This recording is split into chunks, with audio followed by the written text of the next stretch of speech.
wait a second, I'll talk about Toy Story 3 in a second, okay? If you watched my last review, then you're probably wondering who won my copy of The Hurt Locker.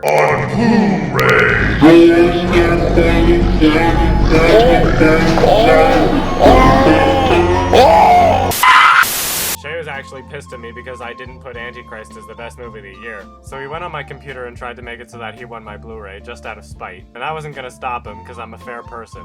So in the end, Shadow Folds had 29, Insippi had 1, Has a Bonanza had 1, and Shay had 169. So I put all their names in the randomizer, one for each comment they left, and I clicked the button, and wouldn't you know it, Shay is at the top of the list. So Shay won. Or that's what I would be saying if Shay just followed the fucking guidelines. I'm sorry, Shay, one of the requirements was to favorite the video, and you didn't. Not my fault. You fucked it. So I randomized it until someone came up that wasn't Shay, and good job, Shadowfolds, you won. You won like the easiest contest to win ever. How could you screw that up? Now I'll talk about Toy Story 3. So here's my position. Toy Story 3 is grossly overrated. Should it have won Best Animated Feature? Well, maybe. It was up against How to Train Your Dragon, and The Illusionist wasn't great. Should it have gotten nominated for Best Picture? Hell no. By the way, if you haven't noticed, this video is not appropriate for children. Dick, cunt, shit, pussy lick, coarse cock, cunt nugget. Should it have gotten nominated for Best Adapted Screenplay? What the fuck? This is not a good screenplay at all. Pixar is overrated in general. How could you say that about Pixar? Okay, hear me out. I don't think that Pixar is the worst thing to happen to cinema, okay? I'm not Shay. I hate Pixar. I hate it. They're overrated. They've never made anything with any artistic value, ever. Childish initial incident, childish plot, childish conclusion, everything works out in the end. Happy. There's nothing worse than Pixar. They flop time and time again. People keep on going back and saying their movies are good. Pixar just sucks. However, I do believe that Pixar has a kind of false immunity. I mean, a lot of people like Pixar just because it says Pixar on it. You know how I know this? Because some of you have already downrated this on YouTube just looking at the title without even hearing me out on what I have to say. Pixar is not flawless, people. Okay, let me start with Toy Story as a whole. I mean, it kind of makes sense. I'm not gonna call it a flaw that toys can't talk. That's what the whole movie's about. The first Toy Story came out at just the right time, and they picked the right story too. Toys have very simple character models and textures, and it made it a lot easier for the animation to be convincing, seeing as how computer animation was limited compared to what we have today. I mean, the humans kind of look like toys too, but whatever. The movie does have a couple flaws though. Like how Buzz doesn't believe he's a toy, he believes he's a space ranger. Toy? T-O-Y. Toy. Excuse me, I think the word you're searching for is Space Ranger. So why does he pretend to be a toy whenever Andy comes in the room?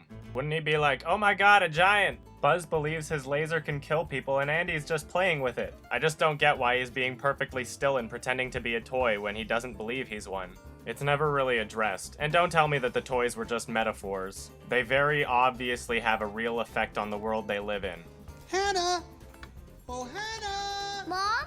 You give this movie a bit of credit because it's a kid's movie, and it works. And by credit, I mean Woody being able to fight off a dog but not lift up a box, jumping on Woody somehow making RC jump, the continuity of Buzz's wingspan that should have clipped the racetrack as he went through the loop-de-loop, and hilarious things like who the fuck would honk just because there's a toy in the middle of the road. Overall, this movie works regardless. It is its own movie. Toy Story 2 comes along and people are thinking, isn't this some sort of money grab? And although Toy Story is one of the most profitable franchises ever, it still felt like it was its own movie. Sure, it had the same characters and they filled it with a lot of references to the first film, but they changed the formula, adding a B story, and explored themes that weren't really focused in the first movie. They explain the origin and backstory of both Woody and Buzz, helping us to understand what type of toys they were meant to be marketed as, adding to the story and filling in details that the first movie didn't have time to cover.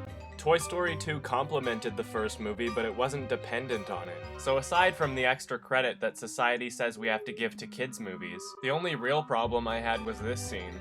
Woody's trying to get his arm back so he can go home, and then the TV turns on and he's like, "Jesse, you bitch, how could you?" And then later we find out it was the prospector. But wasn't the remote right in front of Jesse? I mean, even if she didn't do it, she still saw the prospector do it, so doesn't that make her just as guilty? Are we supposed to believe that she was sleeping with her eyes open? Anyway, I think Toy Story 2 stands up to the first movie pretty well. And then there's Toy Story 3, a movie that you can only watch once you get past the fact that by now Andy's toys are watching him masturbate. I guess Pixar was like, we could tell a story that made sense, but why bother? They're gonna pay to see it anyway. All of the plot devices are just plot conveniences. It's just lazy writing altogether. As soon as you ask yourself, wait a minute, why is this happening? It's immediately answered by, oh, so the only reason that happened was to progress the story or add conflict. Why the hell would the attic close by itself? Oh, so the toys never make it up to the attic and Andy's mom thinks it's trash. Why are they moving around to the other side of the, oh, so Andy's mom can close the door and then they can get driven to the daycare? Do you guys understand that the only reason you like this is because of the first two movies? This is just a big nostalgia fest where they try to trigger emotions by raping your childhood. A lot of the problems come with the fact that it is the third movie. I mean, in the first movie, when the toys don't believe Woody, it's kind of convenient, but it makes enough sense that they wouldn't trust him. But now it's convenient to the point that the entire plot of the movie would not have happened if they were just like, hey, maybe we should trust Woody already. He's been right the past, I don't know, 15 years. Yeah, I know. It looks bad. But guys, you gotta believe me. What reason could Woody possibly have for lying to you about this? It's just painful to see characters act so irrationally just because it's convenient for the script. And then later Mrs. Potato Head's like, oh my god, I can see Andy perfectly miming out gestures that would indicate that he didn't want to throw us out. Couldn't she have been lying just as easily? Why do they trust her and not Woody? I am aware that the term plot convenience means nothing to some people, so I'm just gonna bring out my main point right now. Toy Story 3 is a rehash of Toy Story 2. They were like, well, that made money, so we might as well just do the same thing twice. They follow the formula to an excessive degree. Open up the movie with a large-scale action sequence that is later revealed to be an exaggeration of a game being played by other characters. Introduce ideas and images reflecting change and ultimately the idea that toys don't last forever. Unwanted toys are gathered and a mistake is made wherein one or more of the main characters end up where the unwanted toys are supposed to be. Toys get placed in new environment meeting new characters. One of them being a plump and seemingly kind toy with a deep voice and a cane. This toy is later revealed to be an antagonist fueled by the traumatization of feeling unloved and unwanted, taking their anger out on others. I'll tell you what's not fair. Spending a lifetime on a dime store shelf watching every other toy be sold. The seemingly inviting toy tempts the main characters to stay with promises of being loved for generations and getting repairs when needed. A delusional factory-setting Buzz Lightyear locks up one or more of the protagonists. Insert overexposure effect flashback sequence of characters new to the series being abandoned out in the country by their previous owners. The protagonists enter a large-scale industrial contraption wherein the antagonist is disposed of in the process, and ultimately left to the care of an owner with no care for their well-being.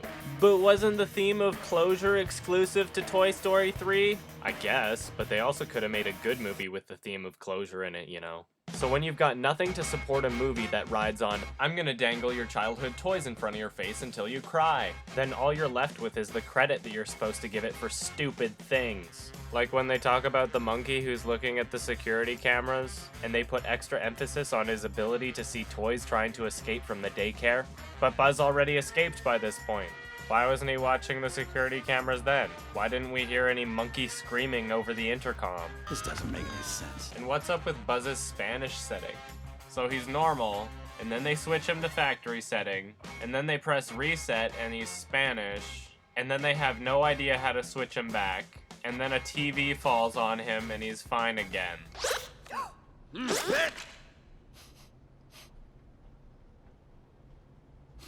That wasn't me, was it? And then Jesse's like, oh, I'm gonna turn him into a racist stereotype all the time now. I know about Buzz's Spanish mode.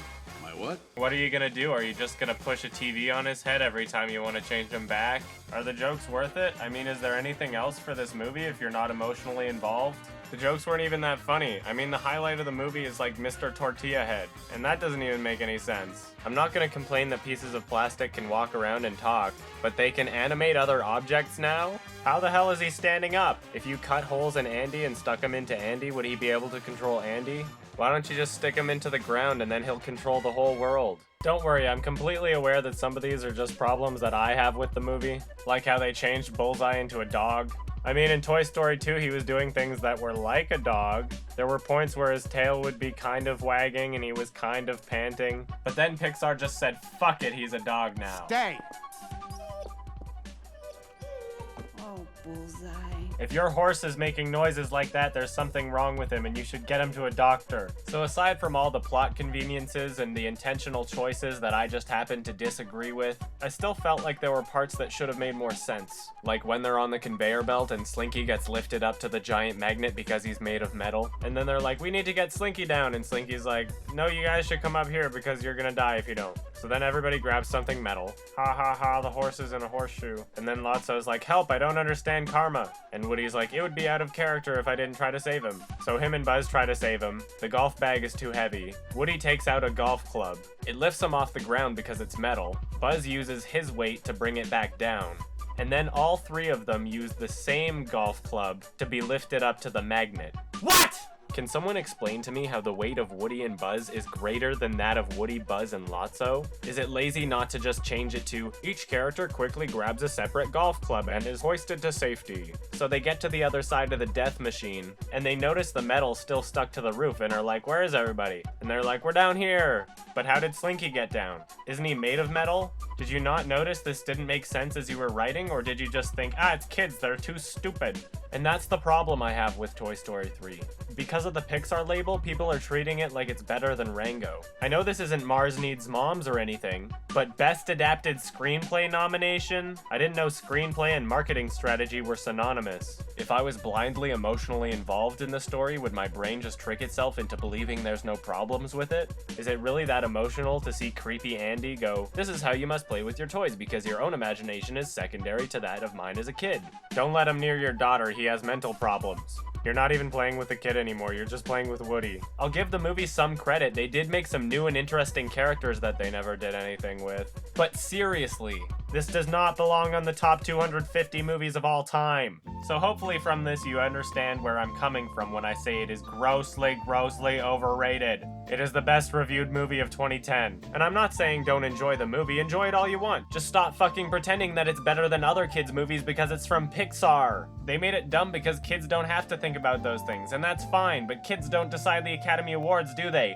Best Picture nomination? What the fuck? And please, don't fucking tell me that I'm overanalyzing it just because it's a kid's movie. How about next time you talk to someone about movies, just say, I don't care about the plot, structure, or overall quality of a movie so long as it's marketed towards children. I've already given examples of unfair criticism that would be considered overanalyzing. But still, some people like to use the word as a replacement for, this movie's dumb and you're going to ruin it for me if you make me use my brain.